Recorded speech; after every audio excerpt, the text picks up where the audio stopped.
Ibu Kepala Sekolah TKPGRI Cempaka, yang saya hormati pula rekan-rekan guru dan calon guru penggerak Angkatan 9.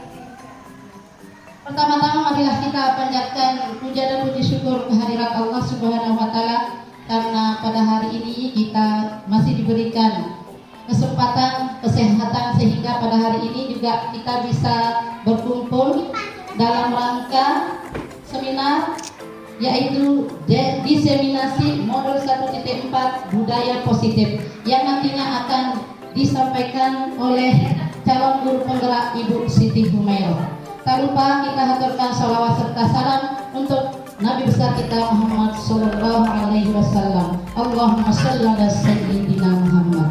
Baiklah, marilah kita memulai acara kita ini dengan bersama-sama melafazkan al-basmalah. Bismillahirrahmanirrahim. Tentunya acara ini dirangkai dengan susunan acara. Acara yang pertama adalah pembukaan atau sepatah dua patah kata dari Ibu Kepala TKPGRI Cempaka. Yang kedua adalah paparan materi dari Ibu Siti Humairah. Yang ketiga penutup doa. Namun tidak lengkapnya acara kita ini, mari kita bersama-sama sebagai warga negara Indonesia yang baik, mari kita bersama-sama menyanyikan lagu kebangsaan kita Indonesia Raya. Baiklah, untuk semua rekan-rekan, mari kita berdiri bersama untuk sejenak kita menyanyikan lagu tanah air kita. Indonesia Raya, Indonesia tanah air merdeka, hiduplah Indonesia Raya. untuk acara selanjutnya sepatah dua patah kata dari Ibu Kepala TKPGRI Cempaka kepada Ibu Siti Aisyah, waktu dan tempat dipersilakan. Baik, terima kasih atas waktu yang diberikan. Bismillahirrahmanirrahim. Assalamualaikum warahmatullahi wabarakatuh. Waalaikumsalam warahmatullahi wabarakatuh. Yang saya hormati adik-adik rekan calon guru penggerak ya, yang saya banggakan dan cintai rekan-rekan guru TKPGRI Cempaka. Sebelum kita mulai ke tiga acara pemaparan pendapat pengalaman belajar modul 1.4 positif, marilah kita sama-sama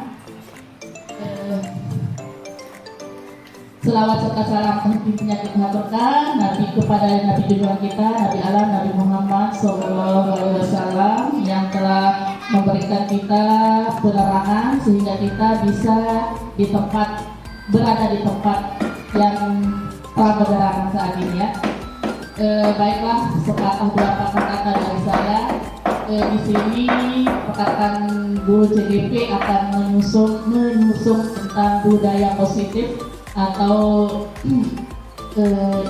disiplin positif ya, intinya. Di sana nanti mungkin ada kesepakatan yang akan dicapai oleh guru dengan siswanya.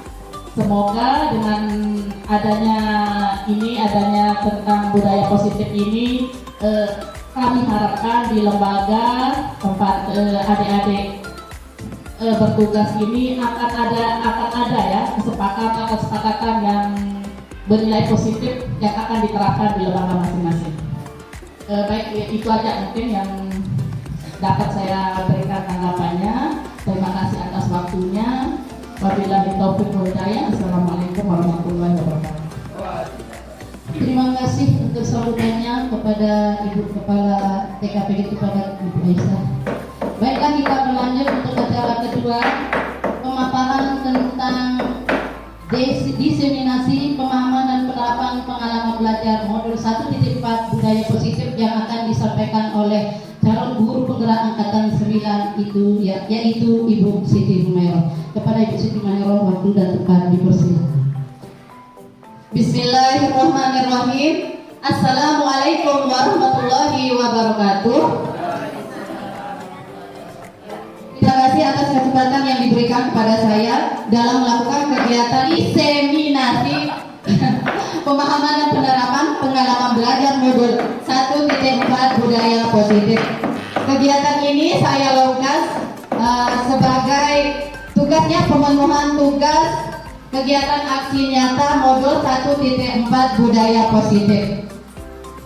Terima kasih juga saya ucapkan kepada rekan-rekan guru tercinta TKPGRI Cempaka, kepada rekan-rekan teman-teman CGP Angkatan 9 yang saya banggakan. Terima kasih atas kesediaannya untuk hadir mendukung kegiatan saya, dan atas partisipasinya saya sangat berterima kasih sekali. Semoga apa yang Ibu Bapak lakukan bernilai ibadah, dan hal-hal baik ini akan kembali ke diri kita masing-masing. Amin, amin ya rabbal alamin. Sebelum saya melanjutkan untuk memaparkan materi, marilah kita membaca Bismillah dengan harapan semoga kegiatan diseminasi ini berjalan dengan lancar dan ada hal baik yang diwujudkan dari kegiatan diseminasi ini. Amin. Bismillahirrahmanirrahim. Apakah masih semangat hari ini? Walaupun di luar sana terlihat dan terasa sangat panas, tapi saya berharap tidak mengurangi tidak mengurangi semangat kita dalam menuntut ilmu ya. Saya bilang menuntut ilmu karena ini termasuk dari penyebaran hal-hal baik. Kalau saya bilang semangat pagi, jawabannya pagi-pagi merdeka. Siap? Ya. Selamat pagi. Pagi-pagi merdeka. Baiklah, saya akan melanjutkan dengan memaparkan materi tentang pemahaman dan penerapan pengalaman belajar modul 1.4 budaya positif. Yang di dalam menerapkan budaya positif ada konsep inti di dalamnya, yaitu perubahan paradigma belajar, disiplin positif, motivasi perilaku manusia, kebutuhan dasar, keyakinan kelas, posisi kontrol restitusi, dan segitiga restitusi. Maka ini akan kita bahas secara bersama-sama. Selanjutnya, yang pertama, bahan paradigma belajar. Sebenarnya apa sih paradigma belajar itu? Yang terlintas di pikiran kita apa paradigma? Silakan. Ya. Paradigma itu kita lihat sebagai pola pikir ya, cara pandang kita terhadap belajar. Kita bisa artikan seperti itu, perubahan pola pikir kita dalam belajar. Tentang mikrosepsi tentang teori kontrol. Yang pertama, ilusi guru mengontrol murid. Ilusi bahwa penguatan positif, efektif, dan bermanfaat.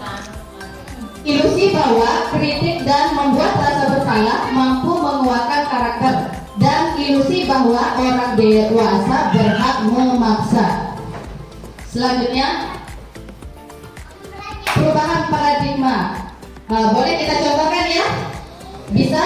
Ya, saya minta ada yang jadi A, ada yang jadi B. Ya.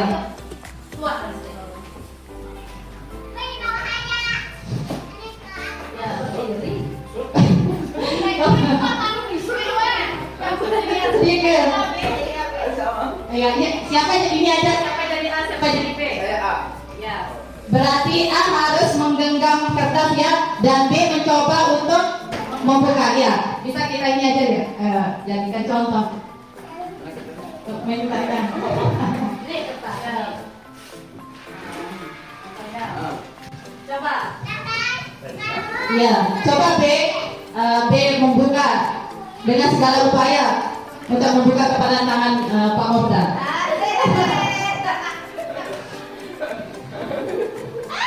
Apakah sudah menyerah? Menyerah, bilang menyerah. Ya, menyerah. Ya, berarti tadi Marta Luki sudah menyerah, ya, membuka kepala tangan dari Pak Mobda. Di sini kita bisa mengetahui bahwa paradigma Anda tidak bisa mengontrol orang lain, hanya Anda yang bisa mengontrol diri Anda. Itulah kesimpulan yang dapat kita ambil dari kegiatan tersebut. Terima kasih. Silakan kemudian. Selanjutnya, Kita spill ya. Nah, di sini perubahan paradigma stimulus respon menuju ke teori kontrol. Siapa sesungguhnya yang memiliki kontrol? Ya, stimulus respon seperti narasinya di antaranya ya, orang lain bisa mengontrol saya menurut teori stimulus respon. Karena menurut teori kontrolnya, Anda tidak bisa mengontrol orang lain. Selanjutnya, pemaksaan ada pada saat bujukan gagal. Menurut teori kontrolnya, kolaborasi dan konsensus menciptakan pilihan-pilihan baru. Di sini ada juga perilaku buruk dilihat sebagai suatu kesalahan menurut stimulus respon. Tapi kalau menurut teori kontrol, semua perilaku memiliki tujuan. Seperti itu. Selanjutnya, beralih ke materi disiplin positif. Ketika mendengar kata disiplin, apa yang terlintas di benak rekan-rekan sekalian? Disiplin tepat waktu. Apa lagi? Boleh dipakai linknya? Yang terlintas di pikiran kita kalau mendengar kata disiplin. Disiplin belajar. Disiplin belajar. Mentaati aturan. Apa makna disiplin? Berasal dari bahasa Latin yang artinya belajar. Mana asal kata ini berkonotasi dengan disiplin diri murid-murid menurut Socrates dan Plato. Disiplin diri membuat orang menggali potensinya menuju sebuah tujuan apa yang dia hargai. Namun dalam budaya kita, makna kata disiplin telah berubah menjadi sesuatu yang dilakukan seorang pada orang lain untuk mendapatkan kepatuhan. Kecenderungan umum adalah hubungkan kata disiplin dengan ketidaknyamanan, bukan dengan apa yang kita hargai atau pencapaian suatu tujuan mulia. Tujuan dari disiplin positif adalah menanamkan motivasi yang ketiga pada murid-murid kita, yaitu untuk menjadi orang yang mereka inginkan dan menghargai diri sendiri dengan nilai-nilai yang mereka percaya. Ini adalah dasar untuk kita menerapkan budaya positif di sekolah. Nilai-nilai kebajikan universal. Di sini, nilai-nilai kebajikan adalah sifat positif manusia yang merupakan tujuan mulia yang ingin dicapai setiap individu. Setiap perilaku atau perbuatan memiliki suatu tujuan. Dengan menaikkan nilai-nilai kebajikan yang diyakini seorang, maka motivasi intrinsiknya akan terbangun. Nilai-nilai kebajikan yang ingin dicapai oleh setiap anak Indonesia kita kenal dengan profil pelajar Pancasila, di mana ada nilai kebajikan yang ingin dicapai seperti beriman, bertakwa kepada Tuhan Yang Maha Esa. Boleh lewat lagu tidak?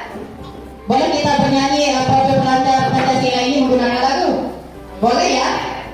Pelajar Pancasila beriman dan bertakwa pada Tuhan Yang Esa dan berakhlak mulia, berkebinekaan global, royong mandiri, kreatif dan bernalar kritis. Ya, seperti itu.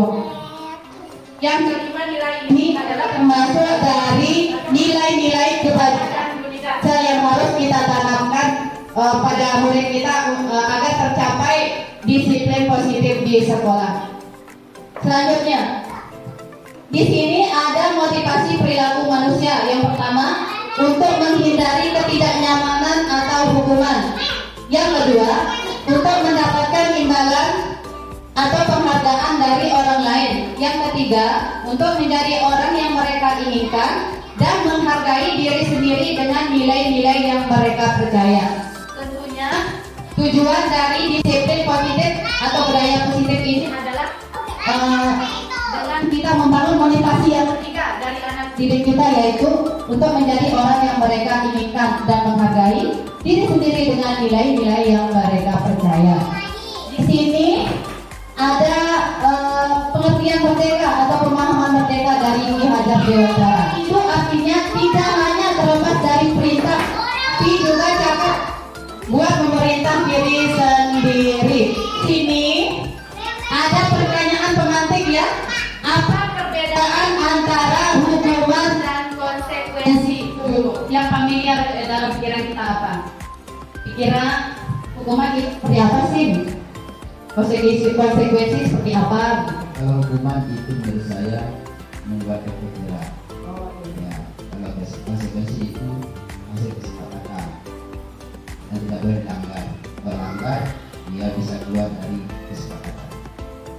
Ada lagi pendapat lain? Apa Kemin saja? Kalau konsekuensi itu hasil atau akibat dari suatu tindakan atau keputusan yang bisa bersifat positif atau negatif. Sedangkan hukuman adalah suatu bentuk konsekuensi negatif yang diberikan sebagai respon atas tindakan yang melanggar aturan norma atau hukum itu sendiri. Ya, bagus sekali ya pemahaman kita masing-masing tentang hukuman dan konsekuensi. Ya, tepuk tangan dulu ke teman-teman semua.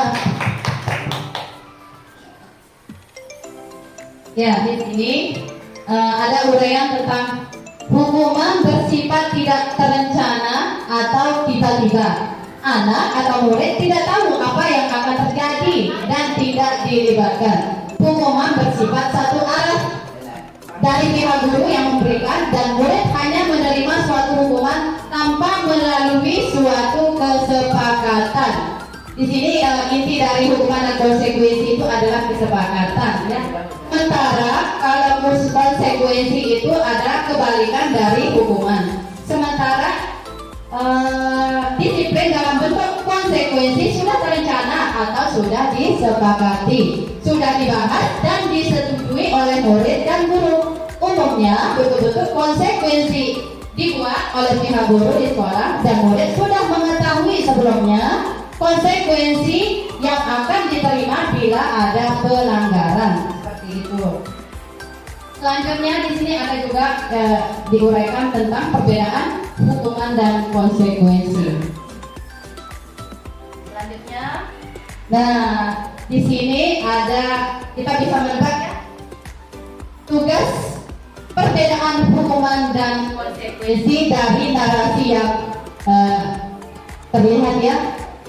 Rekan-rekan guru, teman-teman semua bisa menjawabnya ya. Contoh yang pertama, mencatat 100 kali di dalam buku kalimat, saya tidak akan terlambat lagi karena terlambat ke sekolah. Itu hukuman atau konsekuensi? Hukuman.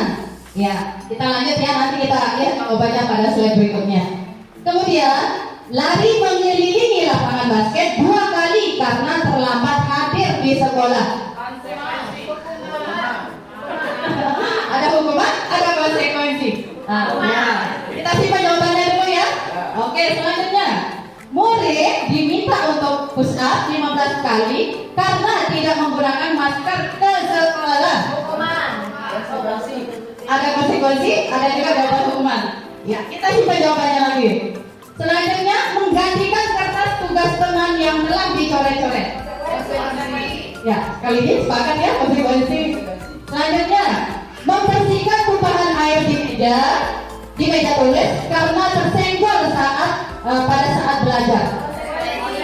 Konsekuensi. Selanjutnya, murid disuruh untuk tidak mengenakan sepatu seharian di sekolah karena tidak mengenakan sepatu hitam. Konsekuensi, kita simpan jawabannya. Selanjutnya, yang terakhir, lari mengelilingi lapangan basket 2 kali karena terlambat 10 menit untuk pelajaran videoga. Iya, hukuman. Mari kita lihat jawabannya ya. Apakah sesuai dengan ekspektasi jawaban kita? Ada yang sesuai, ada yang tidak sesuai. Seperti ini ya, mencatat 100 kali di dalam buku itu termasuk daripada hukuman karena tidak ada kesepakatan di dalamnya. Yang kedua, lari mengelilingi lapangan juga hukuman. Murid diminta push up juga hukuman. Nah, yang ketiga ini baru konsekuensi dengan mengganti tugas kertas temannya. Terus membersihkan tumpahan juga konsekuensi. Tapi yang murid disuruh untuk tidak mengenakan sepatu seharian di sekolah karena tidak mengenakan sepatu hitam itu ternyata termasuk hukuman karena tidak ada kesepakatan di dalamnya. Yang terakhir konsekuensi ya, dari mengelilingi lapangan basket 2 kali karena terlambat 10 menit untuk pelajaran PJOK. Selanjutnya kita akan membahas tentang kebutuhan dasar manusia. Di sini ada 5 kebutuhan dasar manusia, di mana kebutuhan dasar itu adalah seluruh tindakan memiliki tujuan tertentu. Semua yang kita lakukan adalah usaha terbaik kita untuk mendapatkan apa yang kita inginkan. Yang pertama, kebutuhan itu adalah kebutuhan bertahan hidup, yang di dalamnya memuat kebutuhan yang bersifat fisiologis seperti kesehatan, rumah, dan makanan. Kalau yang kita ketahui dengan sandang pangan ya. Di sini juga ada biologis sebagai bagian dari kebutuhan bertahan hidup, yaitu proses reproduksi, dan psikologis perasaan rasa aman. Kemudian ada kebutuhan dasar kebebasan, di mana kebutuhan untuk bebas adalah kebutuhan akan kemandirian, otonomi, memiliki pilihan, dan mampu mengendalikan arah hidup seseorang. Yang ketiga, kebutuhan akan kesenangan. Pasti kita semua butuh yang namanya senang, betul tidak? Betul tidak? Kalau kita hidup tanpa ada kesenangan berarti hampa. Di sini kesenangan itu ada kebutuhan mencari kesenangan dengan cara bermain dan tertawa. Bayangkan hidup tanpa kenikmatan apapun betapa menyedihkannya. Belajar menghubungkan kebutuhan akan kesenangan dengan belajar. Yang keempat, kebutuhan akan kewasaan, di mana keinginan untuk dianggap berharga, bisa membuat perbedaan, bisa membuat pencapaian, kompeten, diakui, dihormati, dan keinginan untuk meninggalkan pengaruh, termasuk dari kebutuhan dasar penguasaan. Yang terakhir, kebutuhan akan kasih sayang dan rasa diterima. Kebutuhan akan hubungan dan koneksi sosial, kebutuhan untuk memberi dan menerima kasih sayang, dan kebutuhan untuk merasa menjadi bagian dari suatu kelompok. Kebutuhan ini juga meliputi keinginan untuk terhubung dengan orang lain, seperti itu. Selanjutnya, saya sebenarnya menantikan yang ini karena ini harus kita terapkan, harus kita wujudkan ya. Membuat keyakinan kelas. Apa sih bedanya keyakinan sama kesepakatan kelas? Ada yang bisa ini? Ada yang bisa kasih pendapat sedikit? Keyakinan dan kesepakatan kelas. Ya, kalau peraturan kelas pasti ada aturan kan? Nah, kalau keyakinan kelas itu apa sih? Nah, mari kita bahas ya. Keyakinan kelas adalah salah satu disiplin positif yang bisa kita terapkan dalam membangun budaya positif di sekolah. Dengan adanya keyakinan kelas di setiap kelas diharapkan dapat mewujudkan tujuan pendidikan yang berorientasi kepada profil pelajar Pancasila. Salah satu langkah untuk menimbulkan kembali disiplin positif tersebut adalah dengan membuat keyakinan kelas yang sesuai dengan nilai-nilai kebajikan universal yang diyakini dan disepakati bersama. Di sini, mengapa tidak peraturan saja? Mengapa harus keyakinan kelas? Seperti ini ya. Mengapa, seperti ilustrasi pertanyaan memantik. Mengapa kita memiliki peraturan harus menggunakan helm bila mengendarai kendaraan roda dua? Apa alasan? Ya, keselamatan. Apalagi? Apalagi? Ya, mentaati peraturan lalu lintas untuk menjaga keselamatan. Itu jawaban kalau kita harus menggunakan helm. Terus yang kedua, mengapa kita memiliki peraturan 3M? Menggunakan masker, mencuci tangan, dan menjaga jarak 1,5 meter. Biar tidak terkena COVID, nauzubillah. Yang ketiga pertanyaannya, mengapa kita memiliki peraturan harus datang tepat waktu pada saat mengikuti pelatihan? Ya, untuk menjaga kedisiplinan. Untuk mendukung motivasi intrinsik, kembali ke nilai-nilai keyakinan lebih menggerakkan seorang dibandingkan mengikuti serangkaian peraturan-peraturan. Kalau keyakinan kelas itu ada nilai-nilai kebajikan di dalamnya. Misalnya apa nilai kebajikan itu? Bertanggung jawab. Intinya adalah ada narasi nilainya di dalam bertanggung jawab. Apalagi menghormati orang lain, terus disiplin, terus rasa kasih sayang. Itu yang membedakan peraturan dan keyakinan kelas. Selanjutnya, nah di sini kita akan berawal biasanya membuat peraturan kelas kan, Ya, nanti peraturan kelas itu kita bisa ubah menjadi keyakinan kelas. Kalau sudah diubah menjadi keyakinan kelas, otomatis akan berubah menjadi lingkungan yang positif sehingga menjadi budaya positif. Yang kita ketahui budaya itu kan menjadi suatu kebiasaan positif yang dilakukan di sekolah. Nah, di sini yang mana merupakan keyakinan kelas? Coba dari narasi gambar di atas, mana yang merupakan keyakinan kelas? Bapak minta satu. Dan kata-katanya aja dibaca. Mana? Kesepakatan kelas dan Bukan keyakinan kelas. Mana yang merupakan keyakinan kelas? kita baca sebentar. Ya, Kak, ambil satu saja. Nah, gambar pertama itu datang tepat waktu mengucapkan salam. Itu menurut Sida itu ada keyakinan kelas. Datang tepat dia. Coba yang lain, Bu Yani. Yang mana merupakan keyakinan kelas? Dari narasi ini. Mana merupakan keyakinan kelas? Tapi menjaga kebersihan. Terus selanjutnya. Tadinya pemaparannya Bu Siti Maira Ya. menyayangi juga adalah merupakan keyakinan kelas. Nah, ini guru dan Tapi dulunya ini ya. Kalau keyakinan kelas itu ada nilai-nilai kebajikan universalnya di dalam. Kalau kesepakatan kelas tidak ada. Boleh apa Moda? Yang mana merupakan yang mana keyakinan kelas, yang mana peraturan kelas? Saya bacakan saja ya. Tata kebersamaan peraturan kelas. Itu adalah keyakinan kelas. Berdoa sebelum dan sesudah kegiatan itu menurut Ibu Siti adalah keyakinan kelas. Ada yang lain? Kita bahas ya kalau tidak ada yang ini. Kenapa? Aktif dalam pembelajaran. Di sini kan sudah saya tekankan saya. Kalau keyakinan kelas itu ada nilai-nilai kebajikan di dalamnya. Nah, di dalam narasi ini apa ya nilai kebajikan? Adakah di dalam narasi ini nilai-nilai kebajikan yang terbaca? Ya, betul sekali. Itu termasuk keyakinan kelas.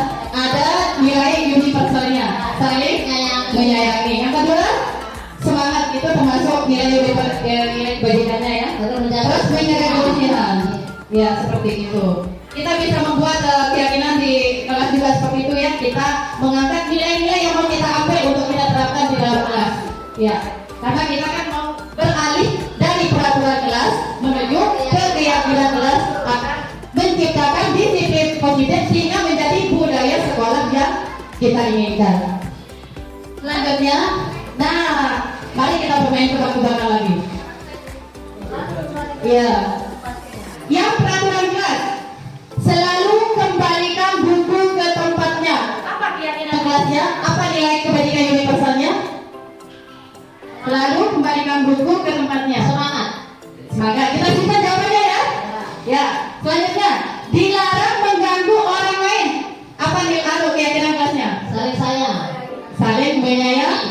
Kita simpan. Terus kemudian hadir di sekolah 15 menit sebelum pembelajaran dimulai. Disiplin. Oke. Komitmen. Boleh disimpan ya. Selanjutnya, dilarang melakukan kekerasan.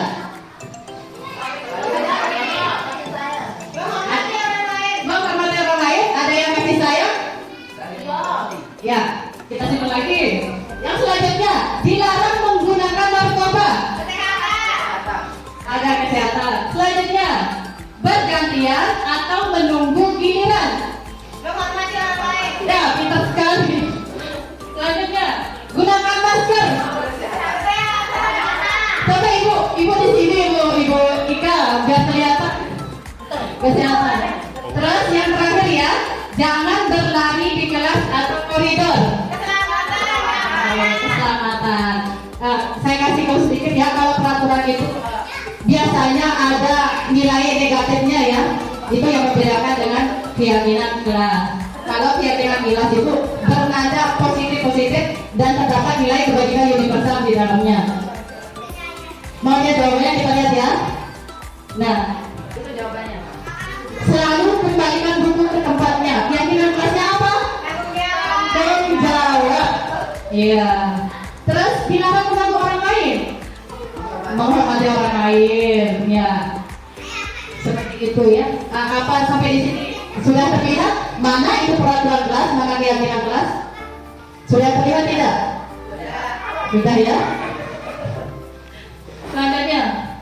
Nah, di sini ini adalah posisi kontrol restitusi yang harus kita pakai sebagai seorang pendidik. Mana sih sebenarnya apa sih yang sering posisi kontrol apa sih yang sering kita pakai di sekolah kita dalam mendidik murid kita? Wah, ya. Coba yang lain biasanya ya di sekolah ini kita sebagai pendidik memakai posisi kontrol yang mana? Menghukum kah? Sebagai teman kah? Sebagai manajer kah? Atau pembuat rasa bersalah? Atau pemantau? Iya.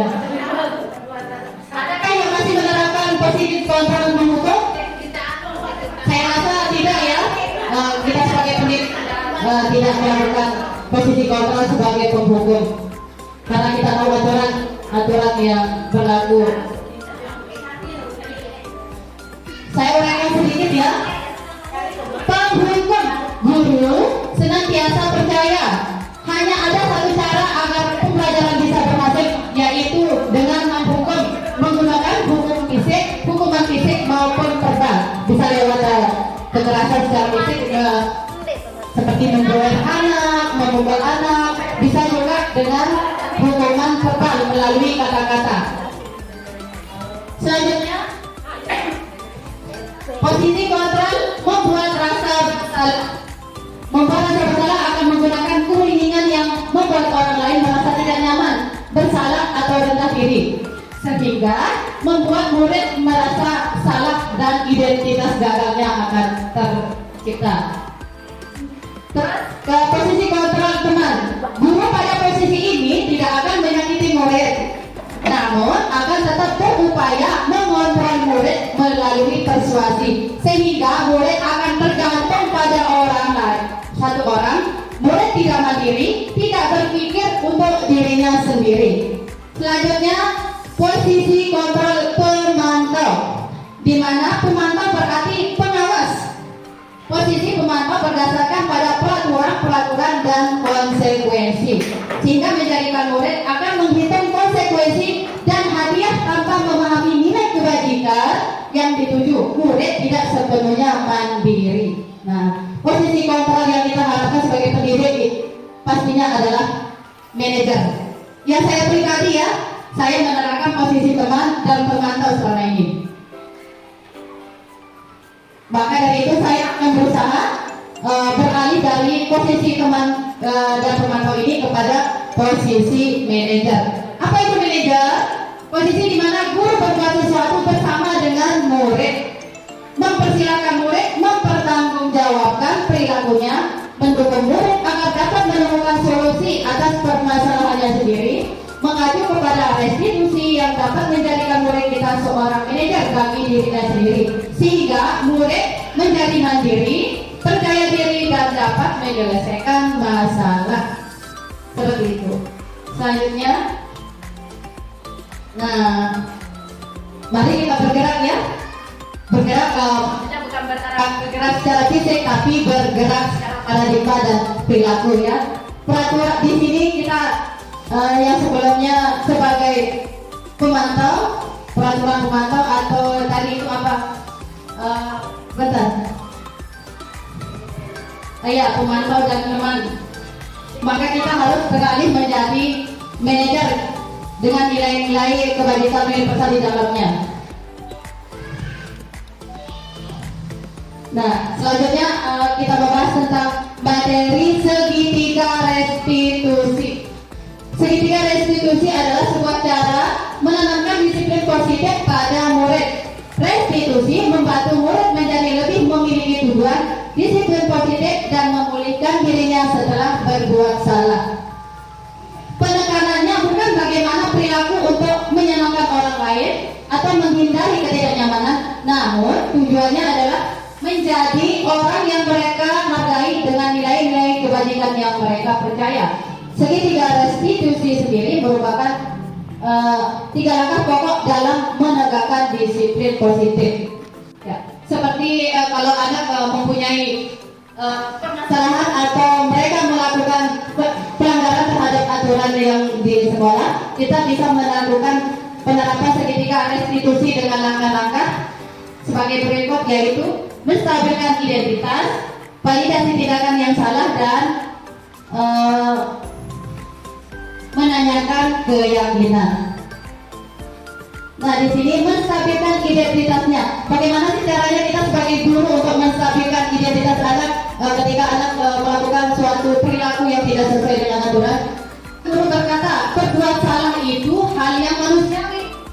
Tidak ada manusia yang sempurna.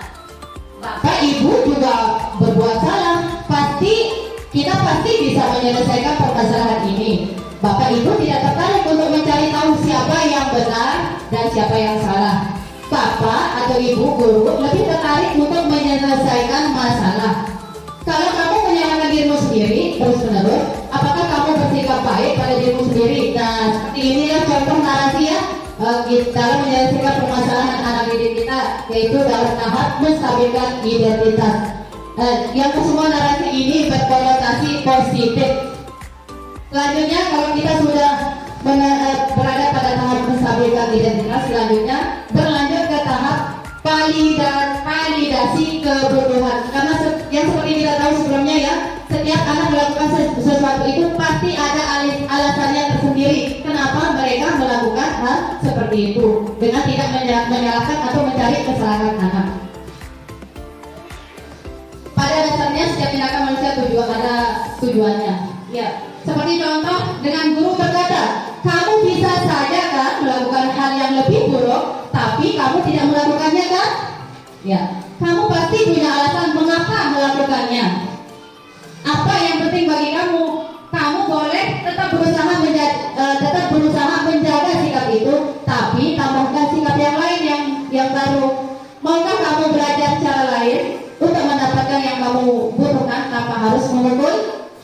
Selanjutnya, apakah kamu bisa melakukan dengan lebih baik besok pagi? Nah, seperti inilah contoh-contoh narasi pada tahap validasi tindakan atau validasi kebutuhan murid.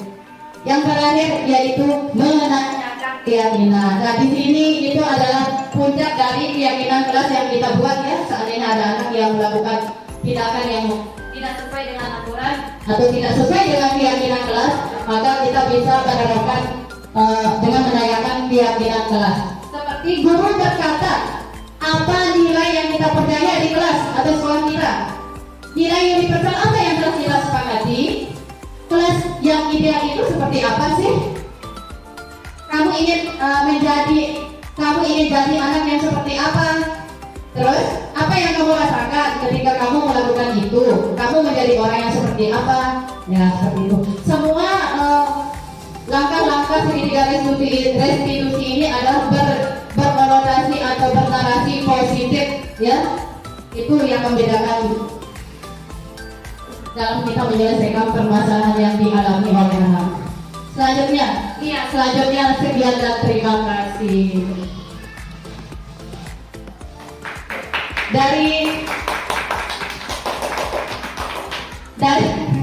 Dari semua materi yang sudah saya paparkan, adakah rekan-rekan guru atau teman-teman yang masih ingin ada kendala yang mau ditanyakan? Minta tolong Ibu Zulaini untuk mencatat pertanyaan dari rekan-rekan guru terkait dengan kegiatan kita, yaitu pemahaman dan penerapan pengalaman belajar modul 1.4 budaya positif. Terima kasih atas kesempatan yang diberikan. Nah, di sini kan saya akan bertanya sedikit tentang segitiga restitusi yang ada dari validasi sama keyakinan kelas. Ada nggak contoh Ibu ketika penerapan segitiga restitusinya di kelas? Kesalahan atau foto bisa ditayangkan? Kebetulan ya kebetulan ada di laptop yang satunya lagi. Tapi saya berusaha Kalau ini terkoneksi internet bisa dilihat di YouTube saya ya. Demonstrasi kontekstual modul 1.4 penerapan segitiga restitusi dengan channel Era. Ya, ada channelnya, nanti bisa dilihat. Terima kasih. Iya, kebetulan ini tidak terkoneksi internet ya. Kapan? Boleh. Ya, ini ya, di sini kegiatan itu sudah saya terapkan. Mungkin udah 3 kali pernah saya lakukan dengan murid yang berbeda-beda. Makanya saya posisi di sini ketika itu sedikit dan mana yang termasuk keyakinannya, Oh, iya. pada saat itu konsolidasinya gitu ya. Sebenarnya semua tindakan segitiga restitusi ini dengan 3 langkah itu ya, tidak semuanya harus diterapkan. Misalnya dalam validitas tindakan yang salah atau menstabilkan identitas, tidak semua yang 3 itu harus ada di situ. Tergantung dari permasalahan anak itu sendiri. Kalau berat bisa kita pakai yang 3 itu. Kalau ringan ya 1 aja bisa. Apalagi anak TK ya. Kita cukup datanya aja keyakinannya apa. Mereka sudah mengeluarkan keyakinan mereka atas perilaku. Terkait dengan yang tadi itu ya, Ya. banyak juga pertanyaannya. Misalnya Boleh. sekedar misalnya anak bermain tidak sengaja ini atau emang dia itu berkeliaran sudah tidak mematuhi aturannya di kelas, apakah cukup sama ibu sendiri atau diserahkan ke kepala sekolah untuk menangani? Sebenarnya tentang permasalahan anak didik ya, saya terutama saya langsung sendiri yang menangani anak tersebut karena anak itu biasanya melakukan tindakan yang tidak sesuai itu di kelas saya begitu, tidak sampai ke kepala sekolah. Kurang tahu ya kalau mungkin anak SMA, kalau anak SD, SMP kan bisa dibawa ke guru konselingnya ya. Tapi berhubung di kelas saya, di sekolah saya tidak ada konselingnya, jadi kita sebagai wali kelompok menyelesaikan permasalahan anak itu sendiri. Seperti itu, Bu. Contohnya kita ya contoh yang secara nyata misalnya kemarin ya. Ya, kelihatannya teman-teman belum ada yang puas ini, boleh saya lanjutkan ya? Ya, mereka teman-teman ada yang mau contohnya seperti apa sih, gitu kan? Contohnya seperti apa sih kita menangani permasalahan anak dengan menerapkan langkah-langkah segitiga restitusi? Seperti itu. Kemarin saya contohkan ya, kemarin contohnya misalnya Ibu Zulaini. Nah, Ibu Zulaini biasanya kalau Ibu guru menjelaskan di dalam kelas, dia sukanya berlari-larian. Tidak mendengarkan ibu guru dengan seksama, begitu. Dan kegiatan atau tindakan yang dilakukan Ibu Zulaini ini tidak 1 hari saja kan, tiap hari dilakukan sehingga itu menjadi sebuah permasalahan bagi teman-temannya yang lain dan juga bagi ibu guru sehingga mengganggu proses pembelajaran. Di sini kita bisa menerapkan segitiga restitusi dengan langkah yang pertama. Nah, seperti ini. Mungkin saya contohkan ya. Zulaini tadi lari-larian di kelas ya? Iya, Oh, begitu. Zulaini senang ya lari-larian di kelas? oh senang sekali. Iya, Ibu guru tahu. Zulaini berbuat seperti itu pasti senang sekali. Nggak apa-apa saya, berbuat salah itu adalah hal yang manusiawi. Bagaimana ya kita menyelesaikan permasalahan ini supaya Zulaini tidak melakukan hal seperti itu? Aku mau belajarnya pakai puzzle. Iya, itu. Main pasir. Oh iya, dia sebenarnya Zulaini tidak mau. Ya itu alasannya ya. Belajar menulis ibu guru. Ya, tadi sudah sebenarnya melewati validasi kebutuhan. Dia melakukan hal seperti itu untuk mencari kesenangan. Sebenarnya kita akan menanyakan keyakinan. Sudah ini apa keyakinan kelas kita? Harus belajar dulu baru boleh main. Ya seperti itu kan itu sudah tahu itu kan keyakinan kelas. Jadi tidak boleh dilanggar seperti itu. Kita harus selesaikan dulu belajarnya baru boleh main di luar. Iya seperti itu termasuk keyakinan kelas ya kita. Yakini.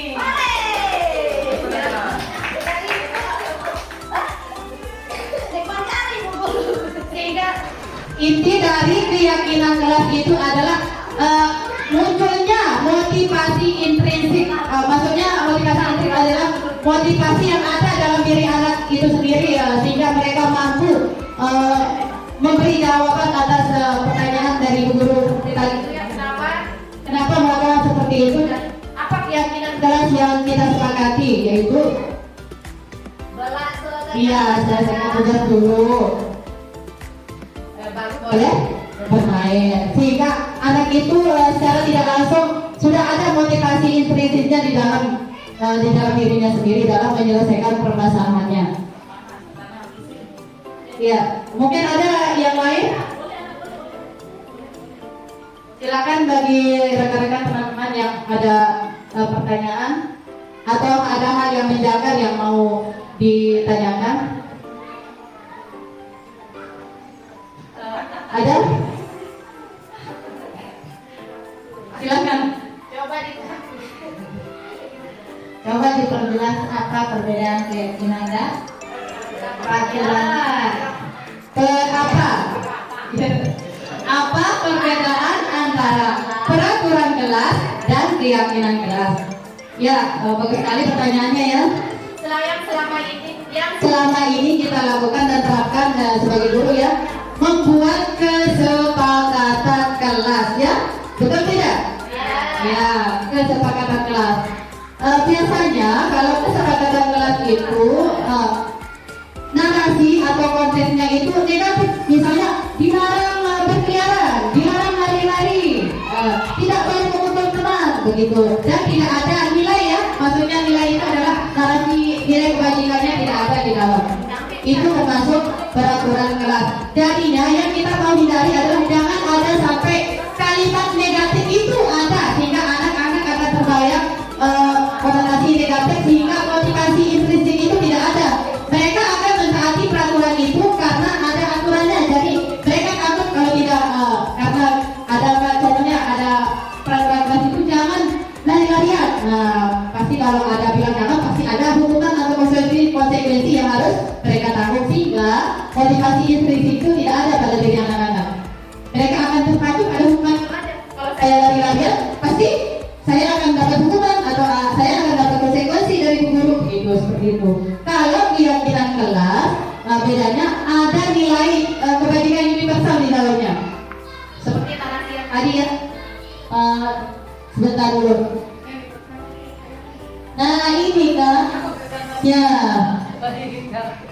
Nah ya mungkin narasi yang ketiga ini ya, dilarang melakukan kekerasan. Ini yang sering sekali kita dapatkan, yang sering kita temui di sekolah kita ya, anak-anak berperilaku tidak sesuai dengan aturan seperti memukul temannya, berkelahi dengan temannya.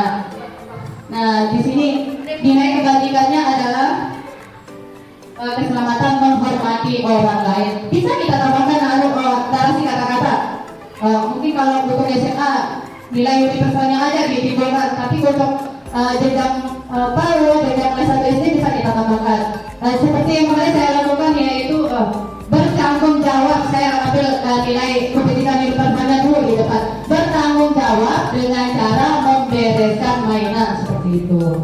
Kasih sayang terhadap teman dengan cara tidak berkelahi. Terus apa lagi yang saya terapkan? Aku anak mandiri, aku tidak tunggu sama ibu, seperti itu. Terima kasih. Bagaimana ibu? Terima kasih. Ayo bertanya lagi. Kasih atas kesempatan yang diberikan kepada saya. Yang ingin saya tanyakan sedikit tentang penerapan segitiga restitusi. Apakah segitiga restitusi itu hanya bisa diterapkan pada anak didik saja, dan apakah bisa juga diterapkan kepada sesama guru? Terima kasih. Assalamualaikum warahmatullahi wabarakatuh. Waalaikumsalam warahmatullahi wabarakatuh. pertanyaannya bagus sekali ya. Iya. Apakah bisa diterapkan segitiga restitusi ini tidak hanya pada terhadap murid? Jawabannya adalah bisa dan sangat bisa. Penerapan segitiga restitusi ini bisa kita lakukan juga di rumah sebagai seorang ibu, sebagai ibu rumah tangga bisa kita terapkan untuk anak kita. Dan sehingga tujuan utamanya bisa menjadi disiplin positif sehingga menjadi budaya positif juga. Sangat bisa sekali ya. Nanti kita bisa coba di sekolah ibu ya. Bagaimana ya? Bagaimana kita menerapkan segitiga restitusi terhadap teman kita atau rekan kita yang melanggar aturan atau peraturan seperti itu? Ya paham ya. Nanti kita bisa kita praktekkan. Dari semua pemaparan dari semua materi yang saya paparkan ini, siapa tahu ada tambahan dari ada rekan-rekan yang mau mendapatkan. Saya terbuka untuk semua terbuka untuk semua masukan dan ini sebagai bahan. kompetisi saya boleh. Silakan. Silakan. Ya, Ibu Ika guru penggerak angkatan 7. Mungkin ada Bukannya sebagai alumni angkatan 7. karena kami ya baru Belum setengah ya Pak ya, masih seperempat modul, belum mencapai titik puncaknya. Baik, terima kasih atas kesempatan yang diberikan. Ya. Di sini saya tidak banyak untuk memaparkan karena sudah dipaparkan dari awal sampai akhir tadi sudah dipaparkan begitu jelas yang pemaparannya. Namun nanti jadi masukannya ya ketika ada murid atau pertanyaan silakan etikanya di mungkin duduk. Kalau murid yang duduk mungkin duduk bisa duduk. Oh iya, bisa raise your hand ya. Soalnya tadi seperti itu di awal sebelum kita memulai pemaparan materi, kita bikin kesepakatan dulu kan? Iya, itu sudah ini. Terima kasih atas masukannya Ibu Ika. Masukannya terus berkarya. Terima kasih. Akan bergerak dan bergerak. Ya. Mudah-mudahan nanti nih Bu Guru Era ini bisa menggerakkan teman-temannya yang di bawah juga ya. Amin. Semoga yang saya mau gerakkan juga mau bergerak ya. Setidaknya. Paling tidak walaupun nggak di sekolah, paling tidak di gugupnya atau di sekitar-sekitarnya mau ikut untuk angkatan 11 ini lagi sebentar lagi nih mau Ya, berdebat ya. Iya, amin. Iya. Terima kasih. Terima kasih atas masukannya Bu Guru Ika. Mungkin sampai di sini ya kegiatan kita. Semoga apa yang kita lakukan kegiatan diseminasi ini bermanfaat ya, sehingga materi ini bisa kita terapkan di sekolah atau di kelas. Terutama saya ingin semua kita rekan-rekan guru di KPG Cempaka bisa membuat keyakinan kelas terlebih dahulu ya, sehingga nanti bisa menimbulkan budaya tercipta disiplin positif sehingga menjadi budaya positif di sekolah kita lingkungan TKPGI Cempaka. Terima kasih atas semuanya. Saya akhiri sampai di sini. Sekian dan terima kasih. Assalamualaikum warahmatullahi wabarakatuh. Itu tadi pemaparan tentang diseminasi modul 1.4 budaya positif. Semoga apa yang telah dipaparkan oleh calon guru penggerak angkatan 9 Siti Humairah bisa diaplikasikan atau bisa nanti diterapkan di lembaga kami tentunya, serta bisa lebih luas lagi ke lembaga-lembaga lain. Semoga ini menjadi hal yang positif yang nantinya akan kita terapkan di sekolah. Semangat untuk calon guru penggerak angkatan 9. Semangat. Baiklah, mari di sesi kolasium ini kita akan tutup dengan pembacaan doa mungkin yang akan disampaikan oleh Pak Murdan SPD. Pada beliau berfungsi. Assalamualaikum warahmatullahi wabarakatuh. Jadi untuk mengakhiri kegiatan diseminasi dari modul 1.4 dari Posisi Merah, Mari kita sama-sama berdoa, mudah-mudahan mendapatkan keberkahan yang besar. Mari kita sama-sama berdoa suatu kepada Al-Fatihah. Iya, kami.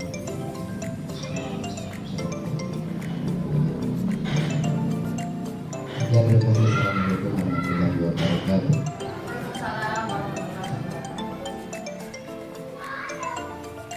Dengan berakhirnya doa tadi, maka selesailah rangkaian acara dari pemakaran calon guru penggerak angkatan 9 di Pusiti Humayang.